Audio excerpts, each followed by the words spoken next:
మూసీలో ఉన్నటువంటి నీటిని ఒకప్పుడు నిజాం కాలంలో ప్రజలు తాగునీటి కోసం వాడేవాళ్ళు. ప్రభుత్వాల నిర్లక్ష్యానికి లోనై ఇవాళ హైదరాబాద్ నగరం అంటే మొత్తం చెత్త నిండిపోయిందనే కాడికి తీసుకొచ్చారు. మన నగరాన్ని జర మంచిగా చేసుకుందామంటే కొంతమంది అట్లెట్లయితుంది, మేం చేయలేదు నువ్వెట్లా చేస్తావు అంటారు. తాగునీటి కోసం వాడినటువంటి మూసీని పాడు చేసింది ఎవరు? మరి ఆ మూసీ బఫర్లోకి, ఆ మూసీలో కంప్లీట్గా చొచ్చుకుపోయి ఇళ్ల నిర్మాణం చేయడానికి పర్మిషన్ ఇచ్చింది ఎవరు? ఎవరి హయాంలో ఇదంతా జరిగింది? ఇది కేవలం గత 10 ఏళ్లలోనే జరిగిందా? సో మరి క్లీన్ చేద్దాం, ఆ మురికిని అంతా కూడా ఎత్తేద్దాం, క్లీన్ చేద్దాం, అంతా ఓకే. కాకపోతే ఏవైతే ఈ అక్రమంగా నిర్మాణాలకు మీరు పర్మిషన్ ఇచ్చిర్రో, లేఅవుట్లకు పర్మిషన్ ఇచ్చిర్రో, లేఅవుట్లు వేసి వాళ్ళు అమ్ముకొని వాళ్ళ దగ్గర రిజిస్ట్రేషన్ డబ్బులు వసూలు చేసి ఇంత మోసం చేసారు ప్రజలను, మరి వాళ్ళకి ఎవరు జవాబుదారీ? వాళ్ళకి ఎవరు సమాధానం చెప్పాలి? వాళ్ళకి ఎవరు నష్టపరిహారం ఇవ్వాలి? మూసిని క్లీన్ చేద్దాం, మురికెత్తుదాం, అంతా చేద్దాం, ఓకే. మరి వీళ్ళ రెస్పాన్సిబిలిటీ ఎవరు? ఆ రోజు దానికి అక్కడ లేఅవుట్లు వేసిన నాయకులు ఎవరు? లేఅవుట్లు వేసిన రియల్ ఎస్టేట్ వ్యాపారులు ఎవరు? ఆ రోజుల్లోనే 30-40 ఏళ్ల క్రితమే అక్కడ భూములు అమ్మిన వాళ్ళు ఎవరు? వాళ్ళందరి మీద చర్యలు ఉన్నాయా? పర్మిషన్లు ఇచ్చింది వాళ్ళే. ఇప్పుడు వచ్చి మీరు మూసీ రివర్లో ఉన్నారు, మూసీ రివర్ బెడ్లో ఉన్నారని ఇండ్లు ఊలగొడతామని చెప్పి మూసీని అభివృద్ధి చేస్తామని చెప్తా ఉన్నది వాళ్ళు. మురికి కూపంగా మార్చింది వాళ్ళే. ఇప్పుడు దాన్ని క్లీన్ చేస్తామని చెప్తున్నది కూడా వాళ్ళు.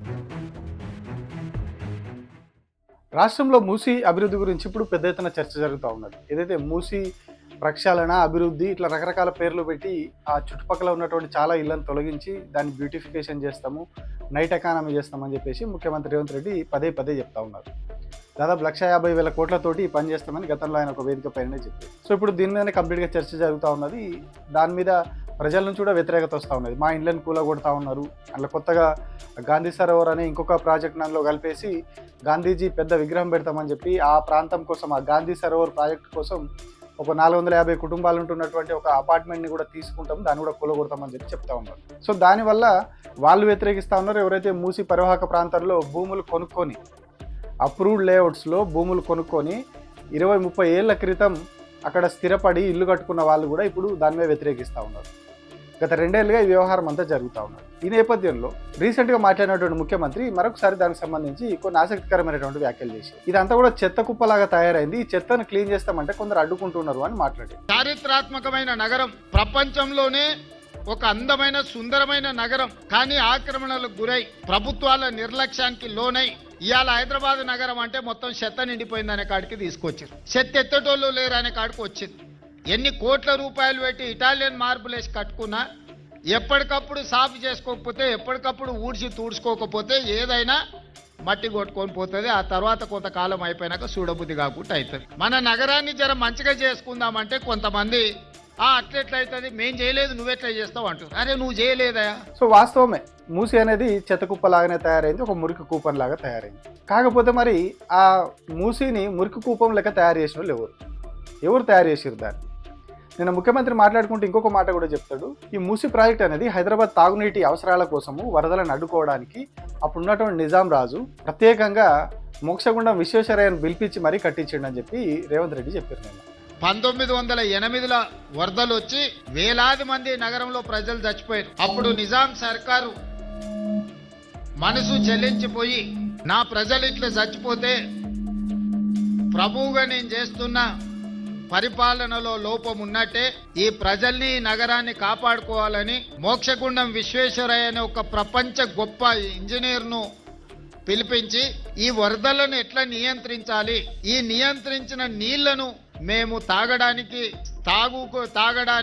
వ్యవసాయానికి ఏ విధంగా వాడుకోవాలని చెప్పి ఒక గొప్ప ఇంజనీర్కి బాధ్యత ఇస్తే, వరదలను అడ్డుకోవడానికి హైదరాబాద్ తాగునీటి అవసరాలకు, అంటే మూసీలో ఉన్నటువంటి నీటిని ఒకప్పుడు నిజాం కాలంలో ప్రజలు తాగునీటి కోసం వాడేవాళ్ళు. సో మరి తాగునీటి కోసం వాడినటువంటి మూసీని పాడు చేసింది ఎవరు? మరి ఆ మూసీ బఫర్లోకి, ఆ మూసీలో కంప్లీట్గా చొచ్చుకుపోయి ఇళ్ల నిర్మాణం చేయడానికి పర్మిషన్ ఇచ్చింది ఎవరు? ఎవరి హయాంలో ఇదంతా జరిగింది? సో చెత్త కుప్ప లెక్క తయారైంది, మురికి కుప్ప లెక్క తయారైందని చెప్పి ముఖ్యమంత్రి చెప్పింది.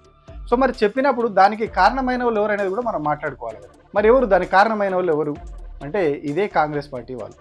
ఇదే కాంగ్రెస్ పార్టీకి సంబంధించినటువంటి ముఖ్యమంత్రులు, కాంగ్రెస్ పార్టీకి సంబంధించినటువంటి పాలన. ఇదేదో వేగ్గా చెప్తున్నది కాదు, పెద్ద రీసెర్చ్ కూడా అవసరం లేదు. వికీపీడియా ఓపెన్ చేసి ఆంధ్రప్రదేశ్ ముఖ్యమంత్రుల జాబితా కొడితే అందులో మనకు రాయలసీమ, కోస్తా ప్రాంతాలను కలిపి ఎప్పుడైతే ఆంధ్రప్రదేశ్ ఏర్పాటు చేసిరో 1956లో, అప్పటి నుంచి ఇప్పటి వరకు ఎక్కువ కాలం తెలంగాణ ప్రాంతాన్ని, ఈ హైదరాబాద్ ప్రాంతాన్ని పరిపాలించిన వాళ్ళు ఎవరు ఒక్కసారి మీరు ఆ వికీపీడియా ఓపెన్ చేసి చూస్తే ఇవన్నీ కనిపిస్తాయి. నీలం సంజీవరెడ్డి మొదలు నల్లారి కిరణ్ కుమార్ రెడ్డి దాకా ఇప్పుడు మళ్ళీ అదే కాంగ్రెస్ పార్టీ, ముఖ్యమంత్రిగా రేవంత్ రెడ్డి.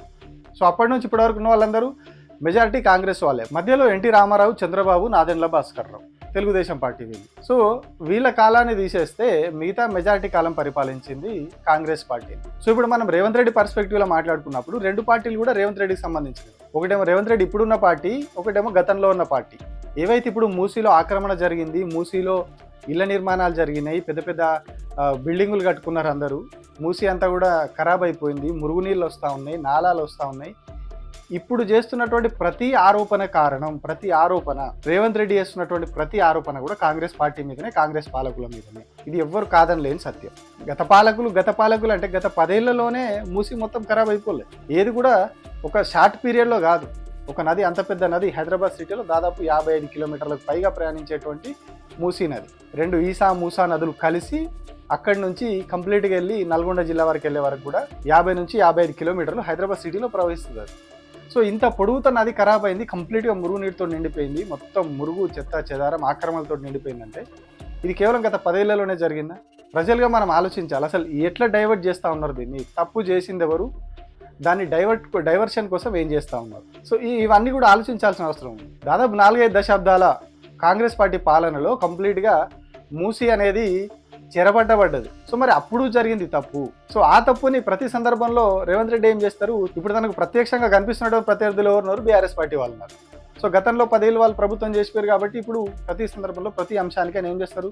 గత పాలకులు గత 10 ఏళ్ళలో ఆక్రమణలు జరిగినాయి, ఆదిత్య బిల్డర్స్ వచ్చి బిల్డింగ్ కడతా ఉన్నారు, ఇంకో బిల్డర్స్ వచ్చి అక్కడ బిల్డింగ్ కడతా ఉన్నారు మూసీ బఫర్లో. మనం ఒక ఈ 2-3 పెద్ద బిల్డింగ్ల గురించే చూస్తూ ఉన్నాం. 100% వాటిని కూడా తీసేయాలి, అందులోకి వాటిని కూడా తీసేయాలి. రివర్లో ఉన్నప్పుడు ఖచ్చితంగా తీసేయాలి. సో కానీ మనం ఆ 2-3 చుట్టే మనం తిప్పుతూ ఉన్నారు. ఆ 2-3 చుట్టూ తిప్పుకుంటూ కాంగ్రెస్ పార్టీ హయాంలో ఏకంగా మూసీ బఫర్లో, మూసీ అప్పుడు ఇంత చిన్నగా లేదు, మూసీ చాలా వెడల్పుగా ఉండే ఇంకా. సో ఆ మూసీ రివర్లో లోపలికి వచ్చి లోపల దాకా చదువు చేసి దాన్ని పూర్తి చేసి లేఅవుట్లు వేసి అమ్మిర్రు. ఇదే కాంగ్రెస్ పార్టీ హయాంలో. ఇదే కాంగ్రెస్ పార్టీకి సంబంధించిన గతంలో పాలించినటువంటి ముఖ్యమంత్రులు ఉన్నప్పుడు లేఅవుట్లు వేసి అమ్మేసి రియల్ ఎస్టేట్ దందా చేసిరు అదే పాలనలో. సో ఇప్పుడు అదే కాంగ్రెస్ పార్టీకి సంబంధించిన వ్యక్తి వచ్చి మొత్తం గత 10 ఏళ్లలోనే జరిగిపోయింది, ఇప్పుడు నేను వచ్చి క్లీన్ చేస్తా ఉంటే వాళ్ళు అడ్డుకుంటున్నారని చెప్తా ఉన్నారు. కాకపోతే ఇక్కడ గమనించాల్సిన విషయం ఏంటంటే ఇక్కడ కూడా బీఆర్ఎస్ పార్టీ కూడా చెప్తా ఉన్నది, బీజేపీ కూడా చెప్తా ఉన్నది. ఇక్కడ కూడా మేము మూసీ అభివృద్ధిని వ్యతిరేకిస్తలేం, మూసీ ప్రక్షాళనను వ్యతిరేకిస్తలేం. మూసీలో ఉన్న మురికిని 100% తొలగించాలి, కానీ ఈ పేదల ఇండ్లు కూల్చడాన్ని మేము వ్యతిరేకిస్తున్నామని చెప్తా ఉన్నారు. వాళ్ళు కూడా ఎందుకు వ్యతిరేకిస్తున్నారు, ఎందుకు చెప్తున్నారు? ఇవన్నీ కట్టింది, పర్మిషన్ ఇచ్చింది కాంగ్రెస్ పార్టీనే. గతంలో కాంగ్రెస్ పార్టీ పర్మిషన్ ఇస్తుంది, ల్యాండ్ రిజిస్ట్రేషన్ చేస్తుంది, వాళ్ళకు ట్యాక్స్ వసూలు చేస్తుంది, నల్లా కనెక్షన్, కరెంట్ కనెక్షన్ అన్ని ఇస్తుంది. ఇప్పుడు అదే కాంగ్రెస్ పార్టీ వచ్చి కూల్ చేస్తుంది. खरीदी हुई जमीन है, ये कब्जा करी हुई जमीन नहीं होती जी। हमारे पास पेपर है, 20-35 साल से हम लोग यहाँ है साहब जी। 40 साल हो रहा है। वजाहत हमारी है, गरीब रहने की वजह से हम लोग आज जो है इस मुकाम पे है। ఇప్పుడు రిచ్చాపూర్ అనేది కాదు, మనకు పర్మిషన్ ఇచ్చింది గవర్నమెంటే కదా సార్. మన దగ్గర ట్యాక్సీలు తీసుకున్నాడు కదా, రిజిస్ట్రేషన్ ఫీ తీసుకున్నాడు, అన్నీ నువ్వు ఇచ్చి నువ్వు నన్ను దొంగ అంటే ఎట్లా రాబాయ్? నువ్వు దొంగవు. నన్ను నేను కష్టపడి సంపాదించుకున్న సంపాదనను దొంగతనంగా తీసుకుపోయేది నువ్వు దొంగవు. కాబట్టి ఈ ప్రభుత్వం దొంగ, కానీ ప్రజలు ఎప్పుడు దొంగలు కాదు. ఆఖరికి ఇప్పుడు ప్రస్తుతం చర్చలో ఉన్నటువంటి మధు పార్క్ బ్రిడ్జ్ కూడా కాంగ్రెస్ పార్టీ హయాంలో అనుమతి వచ్చింది. మాకు ఇంకా 2004లో మాకు రిజిస్ట్రేషన్ అయిందండి. కాంగ్రెస్ గవర్నమెంటే ఇచ్చింది మాకు పర్మిషన్. 9 మీటర్స్ బఫర్ జోన్ ఉంది. బఫర్ జోన్లోనే మేము 9 మీటర్స్ తర్వాతే కట్టుకున్నాము. అప్పుడు 9 మీటర్స్ అని చెప్పారు. ఇప్పుడు వాళ్ళకి అవసరం కాబట్టి 50 మీటర్స్ చెప్తున్నారు. రేపు ఇంకా అవసరం ఉంటుంది, 100 మీటర్స్ చెప్తారు, 1 కిలోమీటర్ చెప్తారు. వాళ్ళు ఎంతైనా వాళ్ళకి భూబకాసురులు అని చెప్తారు కదా. వైఎస్ రాజశేఖర రెడ్డి గారి గవర్నమెంట్లోనే అండి. లేదండి, 2004లో పర్మిషన్స్ తీసుకున్నారండి. మా రిజిస్టర్డ్ డాక్యుమెంట్స్ ఉన్నాయి కదా. నేను 2010లో ఆక్యుపై చేశాను మా ఇల్లు. 2010లో బీఆర్ఎస్ ఉందండి.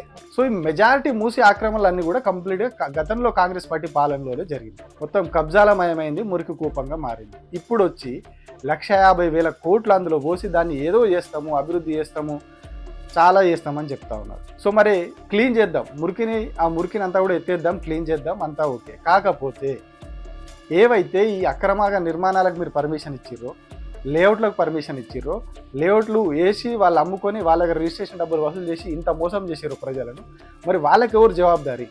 వాళ్ళకెవరు సమాధానం చెప్పాలి, వాళ్ళకెవరు నష్టపరిహారం ఇవ్వాలి. మూసిని అభివృద్ధి చేద్దాం, కాకపోతే దానికి ముందు ఇది ఆలోచించాలి మనం. దీనికి బాధ్యులు ఎవరు?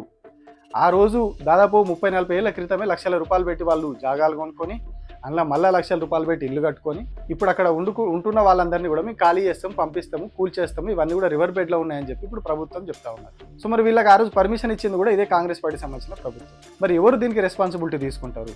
మూసిని క్లీన్ చేద్దాం, మురికెత్తుదాం, అంతా చేద్దాం, ఓకే. మరి వీళ్ళ రెస్పాన్సిబిలిటీ ఎవరు?